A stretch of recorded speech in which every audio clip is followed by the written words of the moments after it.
selamat datang di Nopod, podcastnya anak-anak nomaden. Jumpa lagi bersama gue Jave. By the way, gimana kabar kalian? Gak kerasa udah hampir 1 bulan ya kita gak ketemu.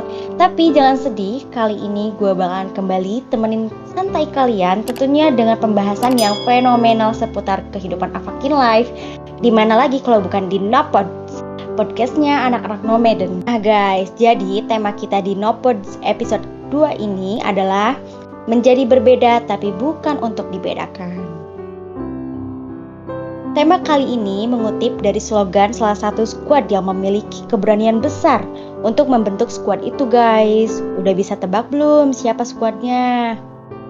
Oke, kalau belum pada tahu, daripada kalian nebak-nebak, langsung aja. Inilah dia, Pride Squad. Ada Uke dan juga ada Memory.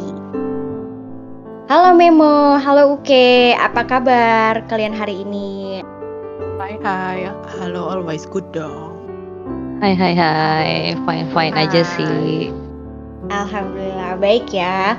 By the way, Happy New Year's guys. Semoga di tahun 2022 ini kita selalu dalam lindungan Tuhan Yang Maha Esa ya. Amin. By the way, kalian berdua ini sudah kenal lama ya? Atau baru ketemu atau kenalnya itu waktu udah ada di Pride Squad? Kalau aku kenal Memo itu pas kita sering mabar bareng, GB bareng sama Dingdong and Gembul juga pas awal-awal tuh gak tahu mereka bagian part of Rainbow Community. Ternyata mereka juga bagian part of Rainbow Community juga. Makin kenal satu sama lain deh. Kalau ngobrol jadi nyambung gitu. Sih benar kata Uke gitu. Kenal Uke itu dibilang lama juga enggak. Tapi waktu kenal tuh anaknya asik gitu. Jadi teman GB, teman mabar gitu, dan kenal Uke itu karena temennya Dingdong. Ternyata bisa sama-sama bikin squad aja gitu. Nah, bicara tentang Pride Squad nih, pasti banyak player-player Avakin yang belum tahu atau mungkin udah tahu, tapi masih kepo sama squad kalian ini. Jadi guys, apa itu Pride Squad? Siapa yang awal mula mendirikan dan kapan terbentuknya Pride Squad ini? Pride Squad sendiri itu terbentuknya tanggal 10 November 2021. Idenya sih dari berempat ya, dari Dingdong, Gembul, Uke, dan gue sendiri yang sepakat untuk diriin Pride Squad gitu. Dan kalau ditanya apa itu Pride Squad sendiri, itu sebenarnya sama aja sih sama komunitas atau squad-squad lainnya di Avakin. Cuma yang sedikit membedakan ya Pride itu komunitinya anak-anak Rainbow gitu, Jeff. Kenapa terpikir untuk membentuk Pride Squad? Sedangkan kalian atau kita tahu bahwa ini adalah sesuatu hal yang sensitif ya? Iya sih, sesuatu yang sensitif ya, karena itu urusannya dengan lebih personal. Kadang kita nyebutnya itu dengan sebutan kepribadian atau melabeli seseorang gitu ya, sensitifnya di situ. Tapi kalau ditanya kenapa terpikir ya karena kita melihat itu banyak sebenarnya teman-teman di Avakin yang ada di dunia pelangi, tapi belum ada istilahnya sebuah wadah nih untuk jadi satu komunitas yang benar-benar up keluar untuk menunjukkan diri mereka sendiri gitu. Seperti yang kita ketahui ya, kalau Pride itu gak bisa sepenuhnya diterima di semua kalangan. Pasti ada pro dan juga ada kontranya. Dari awal kalian membentuk squad ini sampai sekarang ini nih, apakah ada reaksi yang gak terduga dari player Avakin lain atau malah lempeng-lempeng aja kayak ya udah fine-fine aja gitu? So far so good sih ya. Kita gak terlalu banyak menerima reaksi yang buruk juga. Ya walaupun mungkin memang awal-awal terbentuk itu pasti banyak yang mempertanyakan gitu, apa nih kok ada tiba-tiba ada Pride gini gitu. Itu pasti, tapi untuk reaksi yang berlebihan atau buruk nggak ada. Tapi untuk berjalan waktunya sekarang, Pride sendiri malah mendapat dan memberikan undangan Mablin, jadi sudah bisa lebih menerima keberadaan kita gitu. Oke, gitu ya. Kalau secara individu, gue tahu dulu Uke tuh pernah mengalami hal-hal kurang menyenangkan dari beberapa player Avakin ya tentunya, melalui ketikan-ketikan mereka yang kurang terpuji lah ya gitu ya, hal-hal negatif lah gitu ya. Tapi selain ada haters, ada juga fans, ada juga support gitu kan ya nggak sih Uke? Benar. Nah buat Pride Squad sendiri apa suka dukanya selama ini? Suka duka, ya suka duka di Pride Squad. Kalau suka duka mungkin lebih kayak ke player lain ya. Untuk lebih ke player lain itu pasti ada. Sempat mungkin ada 1 atau 2 orang dari teman-teman Pride tuh yang kena senggol, itu pasti. Yaitu karena mereka masuk ke squad ini, mutusin untuk masuk ke Pride Squad gitu. Tapi balik lagi sih, kita kan hanya mau menjadi diri sendiri kita aja kan gitu. Jadi sekarang ini lebih banyak sukanya sih karena bertemu sama teman-teman yang satu frekuensi gitu. Kalau boleh tahu nih ya, di Pride Squad itu ada berapa member, Mem? Pride Squad sekarang ini ada 19 member. Lumayan ya, untuk squad itu banyak ya? Gitu. Lumayan lah. Dibilang sedikit juga enggak sih ya. Sebenarnya 19 member itu udah cukup lah. Nah, yang bikin gue penasaran dengan jumlah member 19 ini, apa semua membernya dengan label LGBT atau ada juga yang straight? Enggak semua LGBT sih. Ada yang straight juga. Tapi anak-anak straight yang ada di Pride itu mereka open minded gitu dengan dunia pelangi dan asik aja untuk gabung tanpa mandang perbedaan. Jadinya nggak semuanya LGBT sih, Jeff. Jadi ternyata bukan cuma LGBT yang ada di Pride Squad ini, tapi ada juga di Pride Squad. Open minded gitu. Iya betul ya, bisa menerima gitu kan ya, karena tidak memandang hal itu gitu kan ya. Yang penting ya kita satu frekuensi dan juga main have fun gitu kan ya. Nah, kenapa mereka mau masuk di Pride Squad? Kenapa tuh? Apa mereka nggak takut dicap LGBT juga? Sedangkan di Nomaden Femmes aja ada yang out karena tahu ada beberapa player yang LGBT juga loh.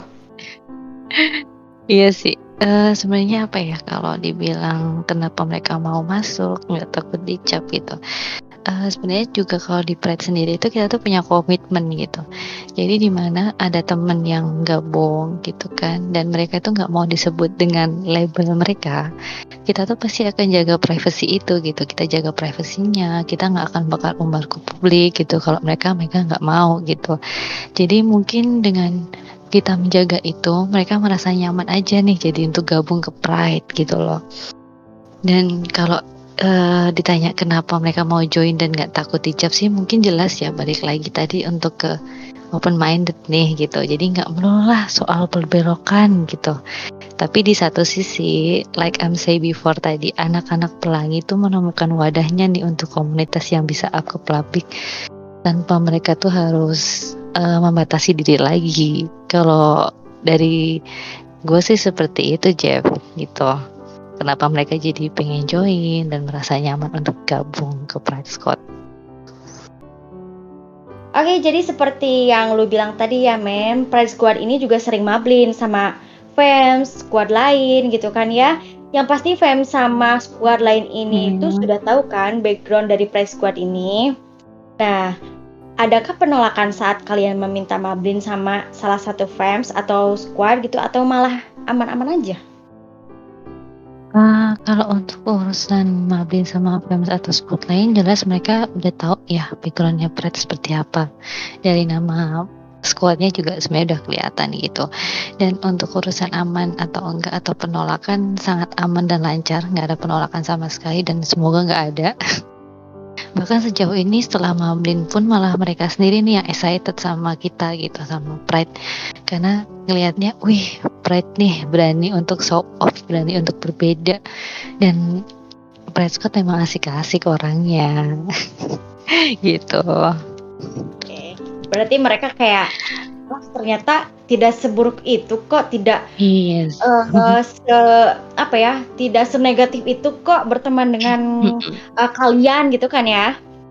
Iya, benar banget gitu. Jadi jangan langsung menilai dari sebelum kita tuh main bareng gitu. Ternyata anak-anak Pride tuh sebenarnya asik-asik, nggak melulu soal perbelokan atau apa, karena kita ya sama aja sama kalian gitu.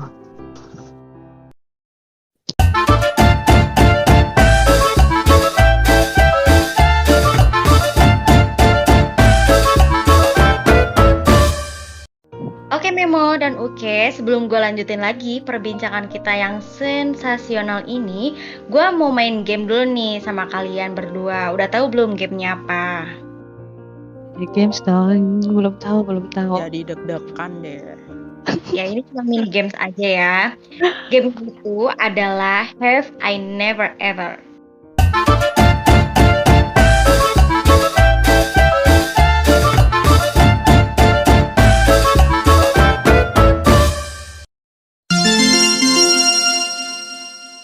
Jadi di sini gue bakalan nanya ke masing-masing dari kalian. Nanti jawab aja pernah atau tidak, oke? Paham ya? Pertanyaan pertama, pernah gak dibully karena menjadi bagian dari pelangi? Pernah. Kalau aku sih pernah sih. Sering malah. Madam pernah ya? Kalau Memo udah pernah? Pernah juga. Pernah juga, oke. Pernah. Pertanyaan kedua, pernah atau nggak pernah suka sama lawan jenis? Pernah, tapi dikit ada feel gitu. Pernah. Pernah ya. Pertanyaan ketiga, pernah atau nggak pernah mikir untuk strike? Pernah sih. Pernah. Mikir. Kalau Memo Pernah juga. mikir. Ada peluang dong. Oke, selanjutnya untuk Uke ya, khusus Uke. Pernah nggak ngecomblangin cowok ke temen cewek, malah tuh cowok suka sama lo? Pernah sih. Pernah. Plot twist banget sih, literally. Itu resiko seorang mak comblang ya. Malah disukai deh. Terus yang terakhir, pertanyaan untuk Uke, pernah nggak suka sama cowok tapi ternyata dia bucin alias cewek tomboy gitu ya? Nggak pernah. Nggak pernah. Soalnya aku bisa bedain. Bukan subuh. Oke. Udah habis ya gamenya. Oke.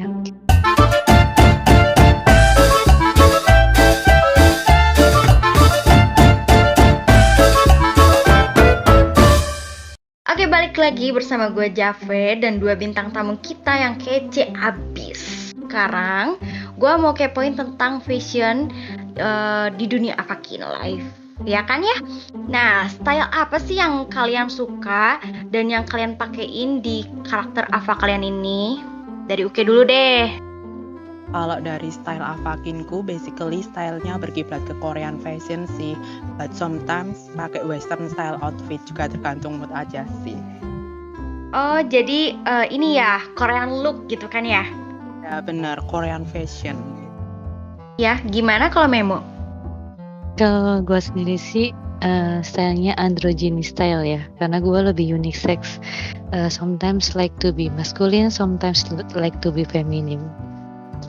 Wow, that's cool. Ini banget ya. Kalian ini ikut model di agensi-agensi gitu nggak sih? Kalau misalnya ikut, model mana aja kalau boleh tahu? Nothing sih, kalau gue nggak ikut agensi modeling. Berarti Uke kayaknya. Oh, oke. Uke.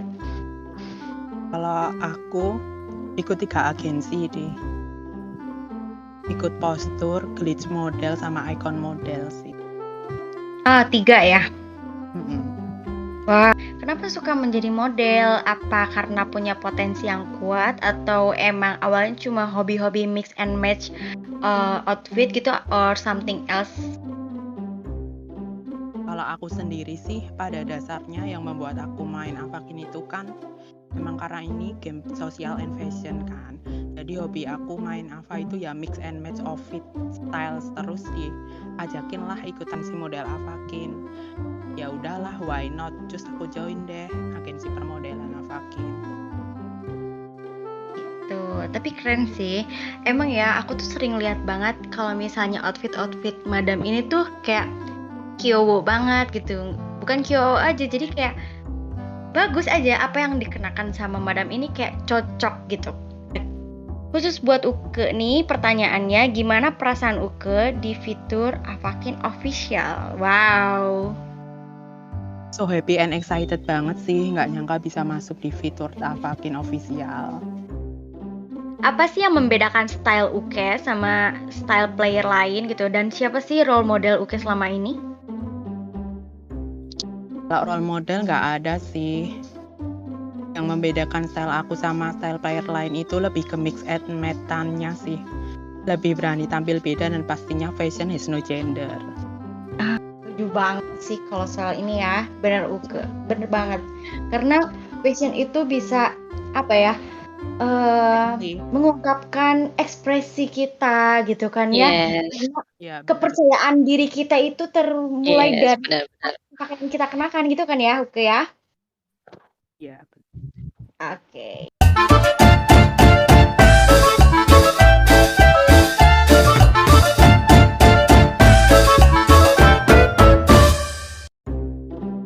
Oke guys, gak terasa kita sudah di penghujung acara. Tapi sebelum gue tutup podcast kita hari ini, apa pesan-pesan kalian terhadap player Avakin yang pro maupun yang kontra terhadap kalian ataupun terhadap Pride Squad itu sendiri?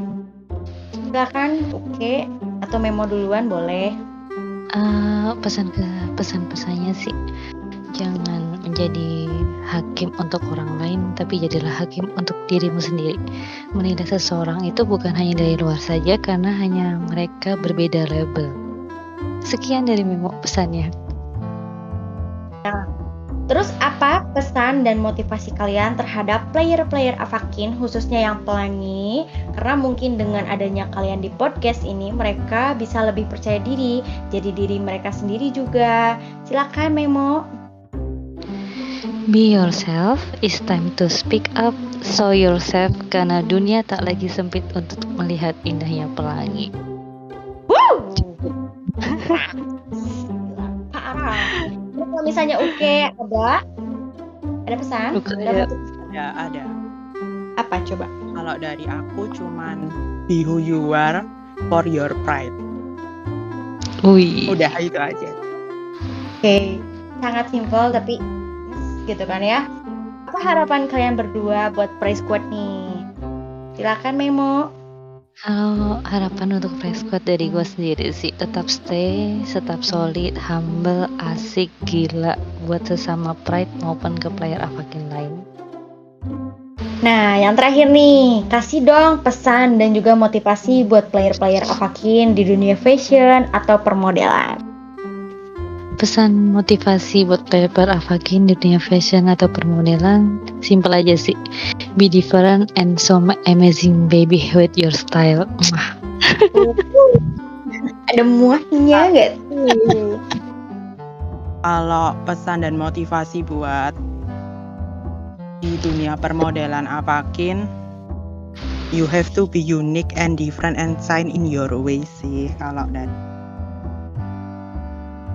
Buat kalian Pride Squad, buat Uke, Memo, thank you banget ya udah bersedia di Nopod. Sukses terus buat kalian berdua, sukses juga buat Pride Squad. Terus berkarya, tetap humble, tetap rendah hati. No one is perfect. Bukankah pelangi indah karena perbedaan warna? Jadi, kenapa harus ada pendiskriminasian pada sebuah perbedaan? Bukan urusan kita membuat seisi bumi menjadi seragam. Tugas kita hidup nyaman, damai, bahagia, dan perbedaan tersebut. Gua Jave, sampai jumpa di Nopod selanjutnya. Bye-bye!